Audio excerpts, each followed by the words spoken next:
오늘 우리에게 주시는 하나님의 말씀은 사도행전 1장입니다. 사도행전 8장입니다. 사도행전 8장 1절부터 8절까지 보겠습니다.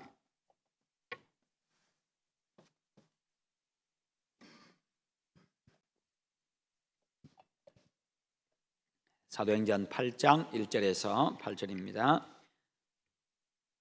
사울은 그가 죽임당함을 마땅히 여기더라. 그날에 예루살렘에 있는 교회에 큰 박해가 있어 사도 외에는 다 유대와 사마리아 모든 땅으로 흩어지니라. 경건한 사람들이 스데반을 장사하고 위하여 크게 울더라. 사울이 교회를 잔멸할새 각 집에 들어가 남녀를 끌어다가 옥에 넘기니라. 그 흩어진 사람들이 두루 다니며 복음의 말씀을 전할세. 빌립이 사마리아 성에 내려가 그리스도를 백성에게 전파하니 무리가 빌립의 말도 듣고 행하는 표적도 보고 한 마음으로 그가 하는 말을 따르더라. 많은 사람에게 붙었던 더러운 귀신들이 크게 소리를 지르며 나가고 또 많은 중풍병자와 못 걷는 사람이 나으니 그 성에 큰 기쁨이 있더라. 아멘. 오늘 말씀의 제목 같이 한번 읽어보겠습니다. 그 성에 큰 기쁨이 있더라. 아멘. 여러분에게도, 여러분의 가정에도, 우리 교회에도, 우리 여수에도 여러분들로 말미암아 큰 기쁨이 임하기를 축원합니다. 기쁨은 참 좋은 것입니다. 기쁨은 복이지요. 모든 사람이 다 기뻐하며 살아가기를 원합니다. 그리고 우리가 누군가에게 기쁨을 줄 수 있다고 한다면 참으로 복 있는 삶입니다. 기쁨에는요, 큰 기쁨이 있고 작은 기쁨이 있습니다. 그리고 잠깐의 기쁨이 있고 영원한 기쁨이 있습니다. 먼저 여러분에게 크고 영원한 기쁨이 임하기를 축원합니다. 그리고 남에게 크고 영원한 기쁨을 주는 그런 복된 삶들이 다 되시기를 바랍니다. 오늘 이 본문을 잘 이해하기 위해서는요, 앞에서 일어난 사건들을 잘 알아야 합니다. 이해해야 합니다. 예수님께서 승천하시면서 제자들에게 아주 중요한 말씀을 남기셨지요. 오직 성령이 너희에게 임하시면 너희가 권능을 받고 예루살렘과 온 유대와 사마리아와 땅끝까지 이르러 내 증인이 되리라, 그렇게 말씀하셨습니다. 그래서 그 이전에 1장 4절 말씀에 보면요, 너희는 예루살렘을 떠나지 말고 아버지께서 약속하신 것을 기다리라, 그렇게 말씀하십니다. 바로 성령이 오기를 기다리라는 것이지요. 그래서 1장 8절에서 오직 성령이 너희에게 임하시면이라고 말씀합니다. 그러면 성령 받고 난 다음에는 예루살렘, 온 유대, 사마리아 땅끝까지 가서 내 증인이 되리라, 그렇게 말씀합니다. 성령 받으면 증인이 되어진다는 겁니다. 그러면 증인이 되어졌으니 증인의 역할을 감당하라는 것이지요. 그 후에 약속하신 성령이 오순절 날에 성도들에게 충만하게 임했습니다. 사도행전 2장의 내용입니다. 그 후에 베드로와 사도들의 설교를 통해 가지고 하루에도 3,000명, 5,000명씩 회개하고 돌아와서 예수 믿고 구원 얻는 역사들이 예루살렘에 많이 일어났습니다. 그러면서 이제 신약의 교회가 탄생을 했고요. 처음으로 이제 신약 교회가, 예루살렘 교회가 이제 생겨나게 된 겁니다. 그리고 사도들은 예루살렘에서 열심히 복음을 전파했습니다. 그 후에 교회 안에 구제 문제가 생기죠. 구제 문제가 생겨가지고 사람들을 이제 많이 구제하다 보니까, 그런데 구제에서 빠지는 사람들이 생기게 됩니다. 그래서 그들을 그런 일이 생기지 않도록 하기 위해서 7명의 집사를 세웁니다. 7명의 집사를 성령 충만하고 지혜가 있고 사람들에게 칭찬받는 사람 7명을 택해가지고 집사로 세웁니다. 그래서 안수해서 집사로 세우는데요, 그들에게 구제하는 일을 맡기고 사도들은요, 기도하는 일에, 복음 전하는 일에 그들이 힘쓰게 됩니다. 그런데 그때 7명의 집사 중에 한 사람이 바로 스데반 집사였습니다. 스데반 집사. 그런데 스데반이 복음을 전하다가 박해를 받게 되었고요, 급기야는 6장과 7장에 보면 그가 복음 전하다가 잡혀가지고 돌에 맞아서 순교하게 됩니다. 돌에 맞아 죽게 됩니다. 그 주동자가 사울이었습니다. 1장부터 7장까지 해서 우리가 특별히 주의해야 보아야 될 것은요, 1장 8절에서 오직 성령이 너희에게 임하시면 너희가 권능을 받고 예루살렘과 온 유대와 사마리아와 땅끝까지 이르러 내 증인이 되리라, 이 말씀했습니다. 이렇게 말씀하셨지요. 그 말씀 다음에 다른 말씀이 없이 바로 오직 성령이 너희에게 임하시면 너희가 권능 받고, 그 다음에는 예루살렘, 너희들이 살고 있는 예루살렘에, 그리고 너희 온 땅에, 너희들이 살고 있는 온 나라에, 그리고 이웃 나라들에 가서 복음 전하고, 그 다음에 땅 끝까지 가서 그렇게 복음을 전하라, 그렇게 말씀합니다. 그렇습니다. 그 말씀 다음에 권능을 받고란 말씀 다음에 다른 말씀이 없습니다. 다른 말씀 없이 바로 그냥 그렇게 자기가 사는 지역에, 이웃 지역에, 다른 나라에 복음의 증인이 될 것이다, 그렇게 말씀하지요. 이렇게 약속된 성령이 오순절날에 어김없이 임했다는 겁니다. 그리고 마가다락방에서 기도하던 사도들과 성도들이 모두가 다 성령을 충만하게 받았습니다. 그리고 그 후에 8장 앞까지 사도들과 스데반 외에는 복음을 전했다는 기록이 없습니다. 그것도 예루살렘에서만 복음을 전하면서 활동을 하고 있었습니다. 이것을 염두에 두고 보면요, 오늘 말씀 속에서 하나님의 역사를 알 수가 있습니다. 오늘 본문 전체 내용은요, 교회를 박해하던 사울이 스데반을 돌로 쳐 죽인 후에 그의 죽음을 마땅히 여겼다, 그렇게 말씀하고 있습니다. 그 사건 후에 예루살렘 교회가 큰 박해를 받았고요, 그리고 사도들만 예루살렘에 남았고 다른 그리스도인들은 다 유대와 사마리아와 주변 지역으로 다 흩어졌다는 것입니다. 박해하는 자들이 와가지고 각 집에 들어가서, 그리스도인들 집에 들어가가지고 남녀를 끌어다가 옥에 가두고요, 박해하고 그렇게 했습니다. 그러니까 사람들이 다 이제 흩어져 버려서 도망을 쳤습니다. 이웃 지역으로, 그리고 다른 나라로 도망을 갔지요. 피신을 했습니다. 그런데 박해로 말미암아 흩어진 사람들이요, 흩어져서 자기가 사는 그 지역에서 또 복음을 전하기 시작합니다. 그렇죠. 우리가 여수에 살다가 특별한 일이 있어가지고 다른 지역으로 이사 갈 수 있습니다. 순천으로 갈 수도 있고, 또 전라북도 전북으로 갈 수도 있고요, 또 경기도로 갈 수도 있고, 경상도로 갈 수도 있고, 서울로 갈 수도 있고, 갈 수가 있지요. 그런데 그리스도인들은 그들이 가는 곳에서 살면서 또 교회를 다니고 주변 사람들 만나서 또 사귀게 되면 또 복음 전해서 교회 데리고 가고 그렇게 합니다. 마찬가지로 피신해서 박해를 피해서 갔던 사람들이 자기가 사는 지역에서 또 복음을 전하기 시작했다는 겁니다. 빌립이 사마리아에 가서 복음을 전함으로 이제 처음으로 이방인에 대한 선교가 시작이 되었습니다. 그때 빌립을 통해서 병자들이 고침을 받았고 귀신도 쫓겨났습니다. 그래서 사마리아 성에 큰 기쁨이 있었다, 그렇게 기록하고 있습니다. 여러분, 교회의 머리는 예수님이고 성도는 그 머리의 몸입니다. 그 몸의 지체입니다. 그러므로 건강한 교회는요, 머리 대신 주님의 뜻을 잘 따르는, 주님의 말씀에 잘 순종하는 교회가 바로 건강한 교회입니다. 그렇죠. 몸도 머리에서 명령을 합니다. 머리에서 명령해야, 이 손도 제가 갑자기 올라갔잖아요, 그죠? 위로 올라갔는데 머리에서 명령이 떨어져 가지고 올라간 겁니다. 모든 게 다 그래요. 머리에서 명령을 하니까 제가 지금 어떤 말을 하고 있는 거예요. 그렇게 할 때에 몸이 건강하지요. 그런데 머리에서는 손을 위로 올리라고 했는데, 머리에서 위로 올라가는데 손은 자기 마음대로 밑으로 내려가고, 머리에서는 앞으로 가라고 했는데 뒤로 가고, 이러면 이 건강한 몸이 아니고 병든 몸입니다. 교회도 마찬가지입니다. 주님의 뜻 가운데 가장 중요한 것은 바로 복음 전파입니다. 주님께서 세상에 오신 목적이 바로 인류 구원이기 때문입니다. 인류 구원은 바로, 그런데 예수님은 이 인류 구원을요, 복음 전파를 통해서, 우리 그리스도인들의 복음 전파를 통해 가지고 구원을 하십니다. 복음을 듣게 하시고 그를 하나님의 택한 백성들을 불러 모으십니다. 여러분들도 그랬죠. 복음을 듣고 자녀를 통해서 교회에 와서 예수 믿고 구원받게 되고, 주변의 친구를 통해서, 이웃을 통해서, 모르는 사람들을 통해서, 직장 동료를 통해서 각종 이렇게 여러 또 경로를 통해 가지고 우리가 복음을 듣고 예수 믿고 구원받게 됩니다. 오늘 본문 1절은요, 우리에게 전도에 대한 중요한 원리를 제공해 주는데요, 사울은 그가 죽임당함을 마땅히 여기더라. 그날에 예루살렘에 있는 교회에 큰 박해가 있어 사도 외에는 다 유대와 사마리아 모든 땅으로 흩어지니라, 이렇게 말씀하고 있습니다. 이 말씀은 사도행전 1장에서 예수님께서 하신 말씀이 그대로 이루어진 겁니다. 오직 성령이 너희에게 임하시면 너희가 권능을 받고 예루살렘과 온 유대와 사마리아와 땅끝까지 이르러 내 증인이 되리라, 그렇게 말씀하셨지요. 그 말씀 속에는 바로 복음의 보편성이 들어있습니다. 이는요, 예수님께서 모든 인류를 위해서 세상에 오셨다는 겁니다. 땅끝까지 복음 전하라, 이 말은요, 어떤 특정한 사람만 위해서 예수님이 세상에 오신 것이 아니고, 특정한 민족을 위해서만 예수님이 세상에 오신 것이 아니고, 모든 사람, 모든 민족을 구원하기 위해서 세상에 오셨다는 그 이야기입니다. 이게 바로 복음의 보편성입니다. 보편적으로 이렇게 말하잖아요, 그죠?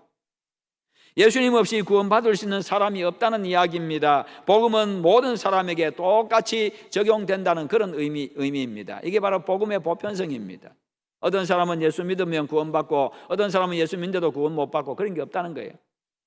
그래서 복음은요, 예루살렘뿐만 아니라, 그들이 살아가는 예루살렘뿐만 아니라 다른 지역에도, 우리 여수뿐만 아니라 이웃 지역에도, 그리고 다른 민족에게도 전해져야 된다는 거지요.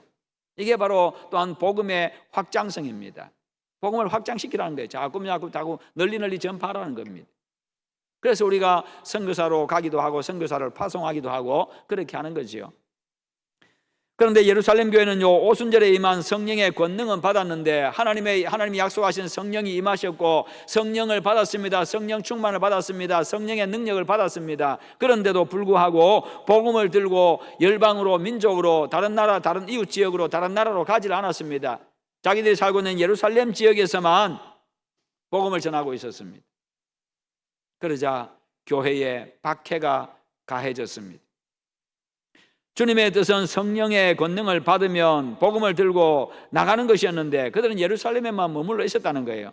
그러자 주님은요, 그리스도인들을 이단으로 취급하고 그리스도인들을 증오하는 사람들을 동원해 가지고 박해를 가했습니다. 그러자 그들은 그 박해를 피해 가지고 이웃 지역으로, 주변 나라로 피신을 하게 되는 것이요. 우리 하나님께서 그들을 흩어버린 겁니다. 하나님은요, 우리가 사명에 이끌려서 스스로 가지 아니하면 억지로라도 가게 하시는 분이 우리 하나님이십니다. 그게 하나님 아버지의 뜻이기 때문이지요. 영혼을 구원하는 일이 하나님께서 가장 귀하게 여기는 일이고, 동시에 교회의 가장 중요한 사명이고, 우리 그리스도인들의 가장 중요한 사명이기 때문에, 그것을 감당하지 아니하면, 그것을 하지 아니하면, 가장 중요한 것을 하지 아니하면, 그 목적대로 행하지 아니하면 하나님이 어떻게 해서라도 하게 하신다는 겁니다. 생명을 살리려고 하나님은 당신의 아들까지 내어주셨습니다. 교회 부흥의 역사와 선교의 역사는요, 박해의 역사라고 할 수가 있습니다. 박해를 통해서 교회가 더 부흥했고, 박해를 통해 가지고 복음이 국경을 넘어갔기 때문입니다. 복음의 이동 경로를 보면요, 예루살렘에서 시작해 가지고 이제 이웃 나라들로 옮겨가는데요, 박해가 가해졌습니다. 그러자 그들이 이웃 지역으로 흩어졌습니다. 다른 나라들로, 주변 나라들로 흩어졌습니다. 그러면서 온 유대 땅에 그리스도인들이 흩어져서 그곳에서 복음을 전하게 됩니다. 그리고 사마리아로 건너갔습니다. 그리고 이 복음이 로마로 건너갔습니다. 로마가 이스라엘을 점령해 가지고요, 그들이 이곳에 와서 복음을 듣고, 그들이 다시 로마로 돌아가서 그곳에서 예수 믿게 되고, 계속해서 신앙생활을 하게 되고, 사도 바울이 또 복음을 가지고 로마로 건너가서 황제에게 복음을 전하고요, 그렇게 하죠. 그러면서 이 복음이 로마로 건너가게 됩니다. 그런데 로마에서도 이 복음이 머물러 있습니다. 그러자 게르만족이 로마를 또 쳐들어옵니다. 북쪽에서 오늘 독일이 게르만족이 쳐들어와 가지고 로마를 또 점령하지요. 그리고 그곳에 와서 또 복음을 듣게 되고, 그들이 또 다시 독일로 넘어가고요, 그렇게 하면서 또 독일로 복음이 건너가게 됩니다. 그 복음이 이웃나라 프랑스로, 그래 프랑스에서 영국으로, 그렇게 하면서 그 영국에 갔다가 그 다음에 이 복음이 또 미국으로 가고, 미국에서 이 아시아로 오게 되고요, 이 한국으로 또 오게 되고, 한국에서 또 옛날에 또 사할린으로 건너가게 되고, 또 만주로 가게 되고요, 그리스도인들이. 그러면서 이 복음이 전 세계를 향해서 이렇게 흩어지게, 전파되게 된 겁니다. 확장이 되게 된 겁니다. 가만히 보면 이렇게 전부 이 박해를 통해 가지고 그렇게 자꾸 건너가고 국경을 넘어가고 그렇게 합니다. 복음이 한 곳에 머물러 있으면 그렇게 한다는 거예요. 교회도의 교회의 사명을, 이 복음 전파의 사명을 다 하지 아니하면요, 그냥 우리끼리 늘 그냥 그것만 하고 있다 보면 교회 안에 문제가 생겨요. 다툼이 생기게 되고, 그러다 보면 또 교회가 또 나누어지게 되고, 그런 일이 생긴다는 거지요. 여러분, 중요한 사명, 가장 본질적인 사명에 충실하면요, 그 안에가 평안하게 되어지고 모두가 하나가 되어지고 복된 관계가 되는 것이요. 하나님이 그 은혜를 풍성하게 내려주시기 때문입니다. 이처럼 하나님은요, 성도가 복음을 들고 가지 아니할 때에 가게 하십니다. 우리는 하나님의 은혜로 우리가 복음을 듣고 믿음으로 구원을 받았습니다. 그렇다면 우리는 당연히 기쁨으로 복음을 들고 나가야 된다는 겁니다. 그러면 성도 개인이든지 교회든지 사명 이외의 것에 바쁘지 않게 됩니다. 그러나 오늘날은 너무나도 이 복음 전파라고 하는 이 사명, 이 외에 다른 것에 우리가 너무 바쁘게 살아간다는 거예요. 교회 역시도 많은 교회들이 복음 외에 다른 것에 너무 바쁘다는 거예요. 다른 일이 너무 많다는 겁니다. 그러므로 우리가 하나님이 억지로 가기 전에 감사함으로 기쁨으로 가야 합니다. 왜요? 나를 살려주셨으니 그 은혜가 크니 그 은혜에 감사하니 가서 자랑하는 거지요. 하나님이 나를 살리셨다고, 하나님이 나를 구해주셨다고, 하나님이 나에게 천국을 주셨다고 우리가 자랑하는 거지요. 그래야 그것이 내게 복이 됩니다. 그런 자에게 하나님은 땅과 함께 100배의 복을 약속하고 있습니다. 모든 것 대해주시겠다고 약속하고 있는 겁니다. 아수르의 수도 니느웨로 가라고 하는 하나님의 명령이 떨어졌음에도 불구하고 그 원수의 나라에 내가 못 갑니다 하고 도망쳐버렸던 요나, 결국 하나님이 붙잡아가지고 니느웨 성 바닷가에 그냥 던져버립니다. 성령 받은 후에도 예루살렘에만 머물러 있던 성도들을요 사방으로 흩어지게 하셨던 주님은 오늘 우리도 가지 아니하면 가게 하시는 분이십니다. 그런데 그 방법은 언제나 어려움과 박해라는 것입니다. 그래서 정말 내가 사명을 잘 감당하고 있는지, 주님 원하시는 삶을 살아가고 있는지 우리 그것을 늘 생각하며 살아가야 됩니다. 그것을 잘 감당하면 하나님께서 더 잘되게 하시고 약속대로 더 풍성하게 하시고 더 형통하게 하시고 더 번창하게 하시고 그렇게 되는 겁니다. 우리 인간이 죽고 사는 것, 화를 당하고 복을 만나는 것, 흥하고 망하는 이 모든 것들이 바로 하나님의 손에 달려 있습니다. 그런데 하나님 기쁘시게 하면 하나님 모든 것 다 잘되게 하신다는 거예요. 이게 성경의 약속입니다. 오늘 본문에서 1절부터 3절까지와 4절부터 8절까지는요 분위기가 대단히 대조가 되고 있습니다. 1절부터 3절까지는요 대단히 아프고 슬픈 내용입니다. 스데반이 돌에 맞아 죽습니다. 복음 전하다가 돌에 맞아 죽어요. 교회 안에 큰 박해가 있어가지고 사람들이 잡혀가서요 박해를 당하고 옥에 갇히게 되고 그런 일이 발생했습니다. 그로 인해 가지고 사도들 외에는요 다 흩어지게 됩니다. 고향을 떠나서 다른 지역으로 다 살기 위해서 다 흩어져 버렸습니다. 경건한 사람들이 스데반을 장사 지내고요 그를 위해서 그 때문에 슬퍼서 크게 울었습니다. 남녀가 옥에 끌려가기고 갇히게 되고요 참으로 피비린내 나는 바로 그와 같은 내용입니다. 왜 그런 결과를 초래했습니까? 주님께서는 제자들에게 약속하신 그 성령을 받기 전까지는 예루살렘을 떠나지 말고 있으라고 하셨습니다. 그래서 성령이 임하시면 권능을 받고 그 다음에는 권능을 받으면 예루살렘으로 온 유대로 사마리아로 땅끝까지 가라고 그렇게 말씀하셨지요. 증인이 될 것이라고 말씀하셨습니다. 증인이 되어졌습니다. 성령 받음으로. 그런 그들에게 성령이 임함으로 인해 가지고 그들은 성령의 능력을 받았고 증인의 신분을 갖추게 된 겁니다. 사명을 받은 겁니다. 그렇다고 한다면 주님의 뜻에 따라서 지역과 민족과 주변 나라와 먼 나라에까지 가서 증인의 사명을 감당해야만 됐던 거지요. 그러나 그들은 그 사명에 불순종함으로 말미암아서 엄청난 불행을 초래하고 박해를 초래하고 말았던 겁니다. 이 모든 것이 바로 주님이 주신 사명에 불순종한 결과였던 겁니다. 반면에 뒷부분 5절부터 8절까지의 내용은요 정반대의 내용입니다. 기쁨이 넘치고 있습니다. 감사의 고백과 기쁨과 노래와 감격의 춤이 있습니다. 그 이유가 무엇입니까? 4절 말씀에 그 흩어진 사람들이 두루 다니며 복음의 말씀을 전할세. 그 흩어진 사람들이 두루 다니며 복음의 말씀을 전할세. 그리고 8절에 보면요 많은 사람에게 붙었던 더러운 귀신들이 크게 소리를 지르며 나가고 또 많은 중풍병자와 못 걷는 사람이 나으니 그 성에 큰 기쁨이 있더라. 예. 복음이 이것이 바로 복음의 능력이고요 복음의 결과입니다. 복음은 바로 능력입니다. 복음은 생명을 살리는 능력이 있습니다. 복음은요 병을 낫게 하는 능력이 있습니다. 복음은 문제 해결의 능력이 있습니다. 복음이 바로 예수 그리스도이기 때문입니다. 오늘 우리가 복음을 전할 때 이와 같은 큰 기쁨의 역사가 있는 줄 믿으시기를 축원합니다. 우리가 복음을 전할 때에 여수시가 회복되고 살아나고 큰 기쁨이 있을 줄로 믿으시기를 바랍니다. 복음 전파를 통해서 여수 씨를 살리고 여수에 큰 기쁨이 있게 하시기를 바랍니다. 그래서 앞으로의 우리 교회 역사는요, 기쁨의 역사만 기록될 수 있기를 축원합니다. 전도는 하나님께서 말씀하신 것처럼 미련한 방법입니다. 하나님도 친히, 주님도 친히 인정하셨어요. 이것은 미련한 방법이다. 전도가 미련한 방법이다. 그렇게 말씀하셨어요.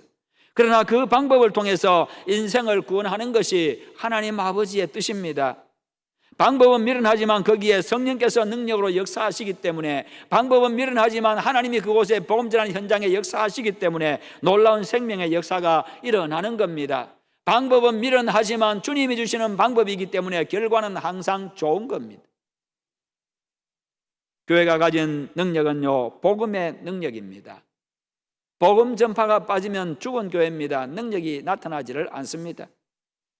그러므로 교회의 모든 일은 항상 복음 전파와 연결이 되어야 합니다. 각 기관에 야유회를 간다 할지라도, 꼭 각 기관들이 모여가지고 남전도 예전도에 꼭구경을 간다 할지라도 복음 전파와 연결이 되어야 합니다. 우리 갔다 와서 더 힘내서 열심히 전하자, 복음 전하자, 그런 목적이 되어야 되는 거예요. 단순히 가서 꼭구경하고 즐기고 오는 그게 목적이 아니라, 우리 갔다 와서 힘내가지고 더 하나 되어가지고 더 열심히 섬기고 더 열심히 복음 전하자. 그리고 우리 갈 때 이왕이면 전도할 사람 데리고 같이 가자. 같이 하루 갔다 오면요, 친해져요. 모든 사람 같이 친해집니다. 같이 가가지고 내가 데려온 나뿐만 아니라 주변 사람들 같이 또 챙겨주고 해보세요. 마음의 감동을 받습니다. 교회의 모든 일은 바로 이것과 연결이 돼야 되는 거예요. 복음 전파와 연결이 돼야 되는 거예요. 그러면 그 교회는 능력이 나타납니다. 살아있는 교회입니다. 여러분, 생명이 태어난 만큼 기쁜 일이 어디 있겠어요? 하나님이 그런 교회에 은혜와 복을 내리시지요. 모든 성도들이 은혜와 복을 누리는 그런 복된 교회가 되는 겁니다. 여러분, 우리가 복음을 전해야 될 곳은 너무나도 많습니다. 우리의 가정에도 전도 대상자들이 있지요. 그런 가정들이 있습니다. 우리의 이웃에게도요, 학교에도, 직장에도, 지역에도, 농어촌에도, 군대에도, 교도소에도, 그리고 해외에도요. 그렇다면 오늘 우리가 보아야 할 환상은 무엇입니까? 바울이 밤에 환상 가운데 마게도냐 사람들이 건너와서 우리를 도와달라고 손짓하는 그 환상을 본 것처럼요, 우리를 도와달라고 부르는 영혼들의 그 간절한 손짓을 우리도 볼 수 있어야 합니다. 오늘 우리 교회가 드려야 될 절규는 무엇입니까? 누가복음 16장 27절과 28절에 그러면 아버지여 구하노니 나사로를 내 아버지의 집에 보내소서. 내 형제 다섯이 있으니 그들에게 증언하여 그들로 이 고통받는 곳에 오지 않게 하소서. 부자와 나사로 이야기해서요, 이 부자가 지옥에 가가지고 그렇게 절규하는 내용입니다. 바로 지옥에 간 그 부자의 피 맺힌 절규를 우리가 들어야 합니다. 이제는 전도와 선교를 위해서 얼마에 헌금하는 것에서 그치는 게 아니라 내가 직접 복음을 전해야 되는 겁니다. 이웃에게, 가족에게, 주변 사람들에게요. 전도하지 않는 사람과 교회는요, 복음의 영광과 능력을 알지를 못합니다.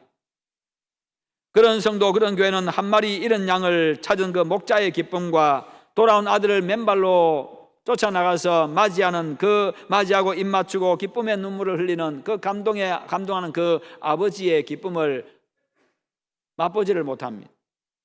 복음을 전함으로 아버지의 감격을 가지십시다. 오늘날도요, 생명보다 자신을 시원하게 해주는 아침에 난 그 박넝쿨을 더 아꼈던 요나처럼 살아가는 그런 성도와 교회가 있을 수 있습니다. 본질적인 사명을 잊은 채 다른 것을 더 중요하게 여기는 그런 성도와 교회입니다. 여러분, 하나님은요, 우리가 멋진 집에 살지 못했다고, 많이 배우지 못했다고, 높은 자리에 올라가지 못했다고 책망하지 않습니다. 그러나 그런 것에만 몰두해서 정작 중요한 사명인 복음 전파의 사명을 감당하지 못했을 때 악하고 게으른 종이란 책망을 받게 됩니다. 이 모든 것들은 복음 전파의 사명을 더 잘 감당하기 위한 도구로서 우리에게 주신 것들입니다. 바울은 고린도전서 9장 16절에서 내가 복음을 전할지라도 자랑할 것이 없으면 내가 부득불할 일임이라. 만일 복음을 전하지 아니하면 내게 화가 있을 것이로다. 그렇게 고백을 했습니다. 그의 이 고백은요, 체험적인 생생한 고백이었습니다. 왜요? 본문 1절에 사울이 그가 죽임당함을 마땅히 여기더라. 그가 교회를 박해하는 주도자였습니다. 그리고 3절에 사울이 교회를 잔멸할 새 각 집에 들어가 남녀를 끌어다가 옥에 넘기니라. 예수님 만나기 전에 복음을 전하지 않는 교회를 향한 박해의 채찍으로, 박해의 도구로 그가 사용이 된 그런 경험이 있기 때문에, 그래서 그는요 자신이 복음을 전하지 않을 때 당할 화를 누구보다도 잘 알고 있었던 거지요. 우리가 복음을 전할 때에 주님이 함께 하시고 성령께서 능력을 나타내십니다. 그러므로 함께 하시는 주님을 의지하고 성령 하나님의 역사를 기대하면서 담대하게 복음 전할 수 있기를 축원합니다. 그래서 복음으로 천하를 얻고 여러분에게 큰 복이 임하고 여수시와 민족과 세계에 기쁨이 있게 하는 그런 여러분들, 그런 우리 교회가 되기를 주님의 이름으로 축원합니다. 함께 기도하십시다. 기도하실 때 하나님,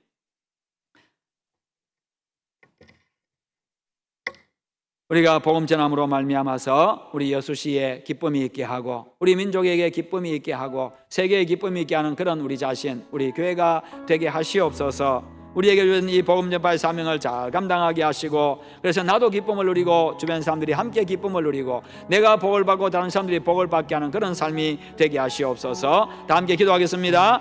하나님 아버지 감사합니다. 오늘도 우리에게 말씀 주심을 감사합니다. 우리 하나님 아버지, 이제 도시자들이 나가서 복음을 전했을 때에, 빌립이 나가서 또 이제 사마리아에 복음을 전했을 때에 그 성에 큰 기쁨이 있었던 것처럼 우리들로 말미암아 우리가 복음 전파를 통하여서 우리의 가정에 큰 기쁨이 임하고 우리 주변에 우리 동네에 큰 기쁨이 임하고 여수에 큰 기쁨이 임하고 이 민족 가운데 큰 기쁨이 임하고 주변 나라들의 세계 모든 민족에게 복음이 기쁨이 임하는 그런 하나님이여 일이 일어날 수 있도록 함께하여 주옵소서. 그 일에 우리를 사용하여 주옵소서. 그 일에 우리의 교회를 사용하여 주시옵소서. 그리함으로 말미암아 하나님이 약속하신 은혜와 복을 풍성하게 누리게 하여 주시옵소서. 예수님의 이름으로 기도하옵나이다. 아멘.